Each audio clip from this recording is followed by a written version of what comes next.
What is going on, you guys? It's Anthony. Welcome back to the channel. Yes, I know I've been gone for quite a little bit. Like over 2 weeks, haven't made a video on this channel. I've been incredibly busy the past few weeks, and there has been really nothing to talk about. But since we are finally at fight week for UFC 298, I'm going to give you guys my official predictions for the main card for every single fight on the main card. I know I already talked about the main event. I'll go a little bit in depth in the main event. Nothing has really changed about my prediction about the main event between Volkanovski and topuria, but I'll talk about it a little bit. But let's go ahead and get right into it with the first fight on the main card between kopylov and Anthony Hernandez. This is a great fight. I think it's very underrated. Definitely two guys who have a lot of promise in the UFC, especially kopylov, who has kind of just taken the UFC by storm. His last 2 fights recently, I believe, he's won by knockout. I really am impressed by kopylov, and I do believe that he will get the victory here. And I think he actually will get a finish. I think he'll get a knockout in the second round against Anthony Hernandez. This is definitely a step up in competition, in my opinion, for kopylov, but I think that he is really that good that he's going to be able to stop Anthony Hernandez early on in the second round. If you look at his stats, by the way, too, he does have some really good stats. He has 11 wins by knockout. So 11 of his 12 wins have come by knockout, which is absolutely spectacular. He only has 1 first-round finish, but usually he gets them out later on in the second and third rounds. And I'm really impressed by him. Go back and watch some tape of his other fights, and honestly, I am super impressed. I think you guys will be impressed as well. Anthony Hernandez is great. He's more like of a grappler more than anything, where he does have his 7 wins by submission.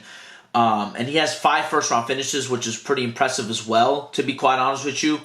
But still, even then, I don't think... Listen, I think kopylov is definitely going to find a way to get a finish here early on. And I think he's going to get it in the early part of the second round here. So, yeah, I'm going to go with kopylov to win in the first fight in the main card. This fight right here is a banger. Cejudo versus Merab. I don't know if I'm saying his last name correctly. Merab, whatever. Merab versus Cejudo.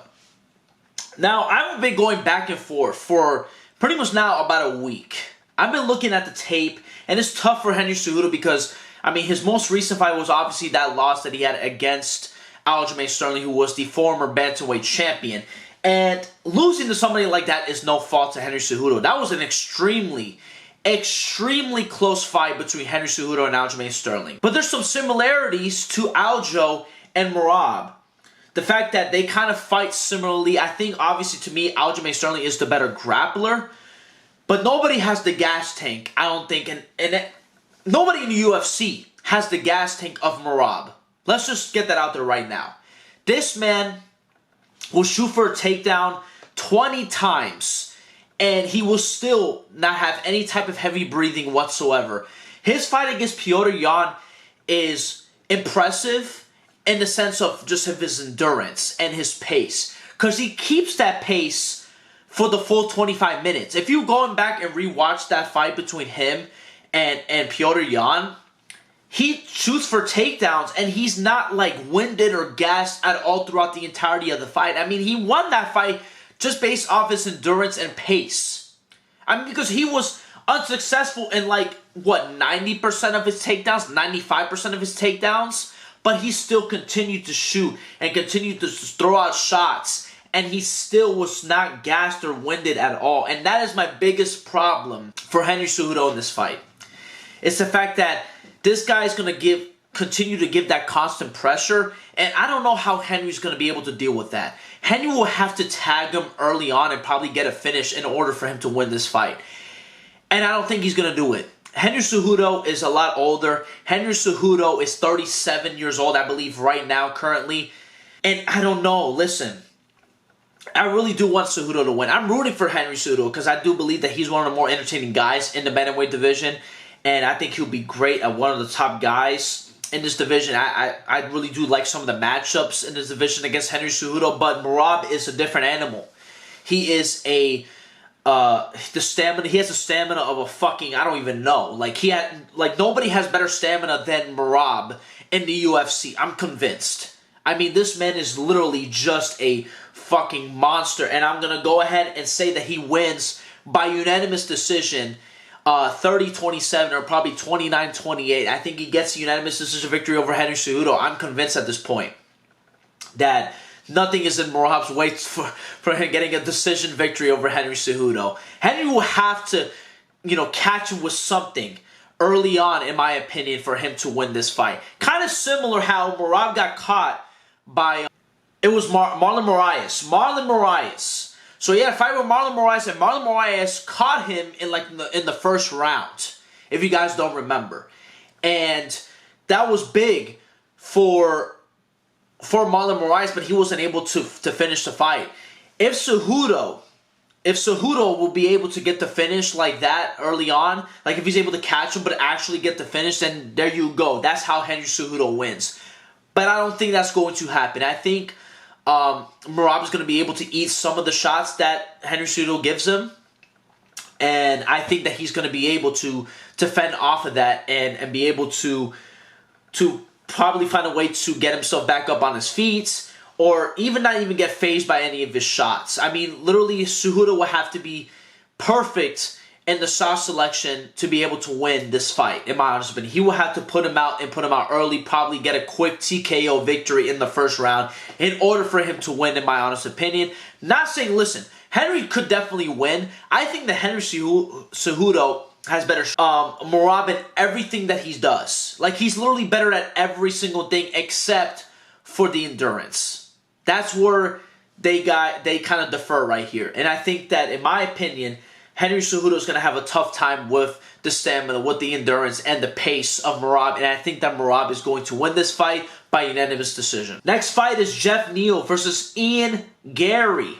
This is definitely a tough fight too. And this is going to be a tough fight for Ian Garry. Ian Garry is going to be in there with a guy who has heavy hands and can put you out with pretty much one shot. Geoff Neal has heavy hands, and he can definitely knock out Ian Garry for sure in this fight. I am not confident in this pick, but I am picking Ian Garry. I'm picking Ian Garry. I don't know about unanimous decision. I can definitely see that happen for sure. I think that Ian Garry can definitely play safe and just kick at range, kind of similar to Israel Adesanya, and just go in there and just kick at range and probably get a unanimous decision victory, 30-27. But I can definitely see Ian Garry catch Geoff Neal with something and catch him early on. Maybe with a head kick, maybe with something of that nature. And he could definitely get a TKO victory or a knockout victory in the early rounds. But I'm not entirely sure. I think the only way Geoff Neal wins this fight, by the way, is if he does get a knockout. I think that he has to get a knockout on Ian Garry for him to win this fight. I think that Ian Garry's going to probably win by points just because the leg kicks of Ian Garry is absolutely phenomenal. He definitely needs to utilize those to the best of his abilities. I think that he has to keep him at range. He has to keep Geoff Neal at range because you don't want to go ahead and box with a guy like Geoff Neal, especially with how heavy his hands are, and Ian Garry's chin is a little suspect. Okay? I mean, Song Kenan, do you guys know who he is? Exactly. We don't know who he is. And he was able to drop Ian Garry. However many, when did they fight? Last year or something like that? And that was definitely a little suspect for Ian Garry to get dropped like that against somebody like Song Kenan, which, by the way, that happened last year. Last year, March 4th, 2023, he fought Song Kenan, and Song Kenan almost put him away early on. That rhymed. Anyway, Geoff Neal, his way to win is by knockout. The biggest issue with Geoff Neal is that he has to pretty much catch him on the way in. He has to find a way to kind of get close to Ian Garry, which he can definitely do. But Ian Garry is going to play this fight safe, I believe. I could definitely see Ian Garry find a finish. But the problem is with Ian Garry is that he's going to be I think he's going to play this fight super safe. I think he's not going to want to make this into an ugly dog fight, and he's going to kick at range. He's going to be throw out a few jabs here and there, probably throw kicks to the body. That is what Ian Garry is going to do in this fight in order to get the victory. And I do believe that he will get a unanimous decision victory. Last week, I thought that Ian Garry would win by knockout, but I'm going to change my prediction. I'm going to say Ian Garry wins by unanimous decision, and he wins pretty dominantly against Geoff Neal. I think he's going to play safe. I don't think that this fight is going to be as good as people make it out to be, probably. I definitely think that this could be a great fight, but Ian Garry, it depends on how Ian Garry fights. If Ian Garry can make this a slugfest and make this fun, props to Ian Garry. Props to Ian Garry if he does that. But I don't think that's what's going to happen. I think Ian Garry is going to play safe, and he's going to get a unanimous decision. Pretty boring victory for Ian Garry, 30-27. Robert Whittaker versus Paulo Costa. Another fantastic fight. People have been confidently picking Robert Whittaker to win this fight, and I can't do that. I cannot. Listen, just a few months ago, we saw Robert Whittaker get finished by Dricus du Plessis. And I understand Dricus du Plessis is a lot better fighter than Paulo Costa, in my honest opinion.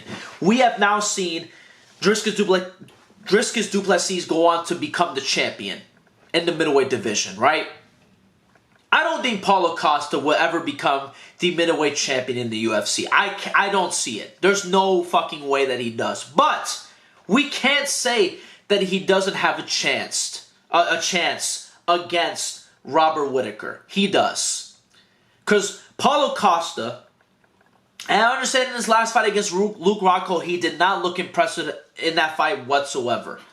But I can definitely see Paulo Costa catch Robert Whittaker with something and put Robert Whittaker out.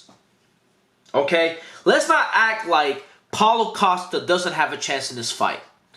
I know we haven't seen him in a while, and that's why I'm picking against him. But Paulo Costa definitely has a chance. Let's not act like it. I mean, for the love of God, he is 14-2, and he definitely has went to war with many guys. I can definitely see him probably find a clean shot on Robert Whittaker, and he can put him away early on. I can definitely see that happen. But I am going with Robert Whittaker. I'm going to place my bets on Robert Whittaker. I'm going to pick Robert Whittaker to win this fight. I do believe he is a better fighter than Paulo Costa. Just overall in every facet. The one thing that Paulo Costa has is power. I think that's what the advantage is for Paulo Costa. He has more power than Robert Whittaker. Robert Whittaker, he's super tactical, super technical, and I think that he's better in pretty much almost every single way than Paulo Costa, except for his strength. Because Paulo Costa definitely wins in that department. But let's see. Listen, right now, as we currently see it, this fight is still on. It's shocking to me that this fight is still on. I wouldn't be surprised if Paulo Costa is overweight going into this fight. And if he misses weight by like a lot, I mean, this fight will probably be called off. And the co-main event is now gone, and this event is a lot worse than what it was.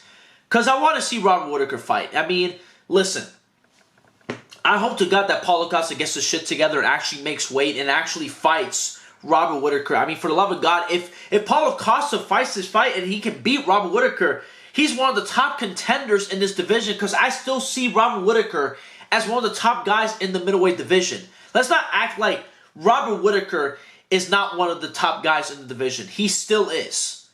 I mean, Dricus du Plessis showed that he is levels above a lot of guys in the division.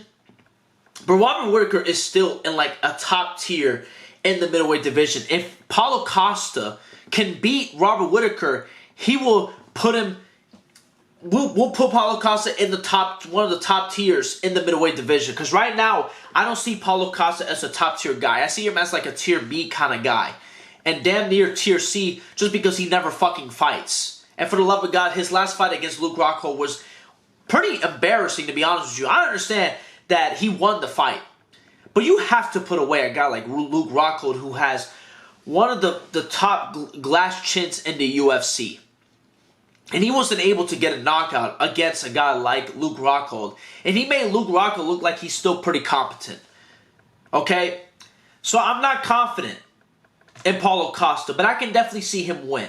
If he definitely has been training his ass off the last, pretty much year and a half, and he's definitely put himself, to be in prime position to win, I can definitely see Paulo Costa get a victory for Robert Whittaker. But I think Robert Whittaker is going to be super technical. I think he's going to just outshine in every single facet against Paulo Costa. I think the striking is going to be there for Robert Whittaker. I think the grappling is going to be there. I think he's going to outdo him in every single facet, and he's going to get a unanimous decision victory over Paulo Costa. I think he will win 30-27 against Paulo Costa, but I wouldn't be surprised if Paulo can catch Rob with something, because now that we've seen Robert Whittaker get knocked out again by Dricus du Plessis, I mean, where's that chin? How's that chin going to be when he fights Paulo Costa? We will see on Saturday, but I think that Robert Whittaker will win this fight by unanimous decision. And quickly, let's talk about the main event. The odds are astounding now. The fact that right now we see these odds, minus 112 to minus 108, is absolutely insane. To doubt Alexander Volkanovski this much, to the point where he is barely the favorite. Barely. I mean, this is damn near a pick'em fight at this point. It's absolutely unbelievable. I am super... Listen, I don't blame the odds makers making the odds this close, because, the odds are not in Volkanovski's favor, for being honest. I believe that there's like a statistic that, fighters in the featherweight division over the age of 35, like they're not, like they can't win a fight to save their lives. I mean, definitely that worries me. That worries me 100%. Especially looking at somebody like Ilia Topuria, who is hungry and wants to become a champion and wants to be, the top guy in the featherweight division. I understand that there's a lot of other guys in the division that want to be the top guy, but Ilia Topuria is a fucking animal. Let's not act like Ilia Topuria cannot put out Volkanovski. He could, for sure. My pick, I picked Volk to ragdoll him and pretty much just out-grapple Topuria. I still think that can definitely happen. But there's so many opportunities in the fight where Ilia Topuria can put away Alexander Volkanovski. I am definitely very scared for Volk. 100%. 100%. I am not confident in my pick. And I'm hoping that Volk walks out as champion. But I can definitely see a world where Ilia Topuria will be the new featherweight champion. And I'm not happy about that whatsoever. I don't want to see that happen. I'm being honest with you guys. I do not want to see that happen. But I can definitely see that happen. And I hope to God that Volk finds a way to victory. I talked about it in my last video where I talked about, I gave my prediction already for the Volk-Topuria fight. And I gave my prediction that Volk is going to win. I think that Volk is still very good. He's still one of the top guys in the UFC. Still, to me, he is the best fighter in the featherweight division. But Ilia Topuria could put this man out. I am definitely aware of that. And I can see it happen early on. I am incredibly nervous for Volk going into Saturday. I'm still rocking with Volkanovski.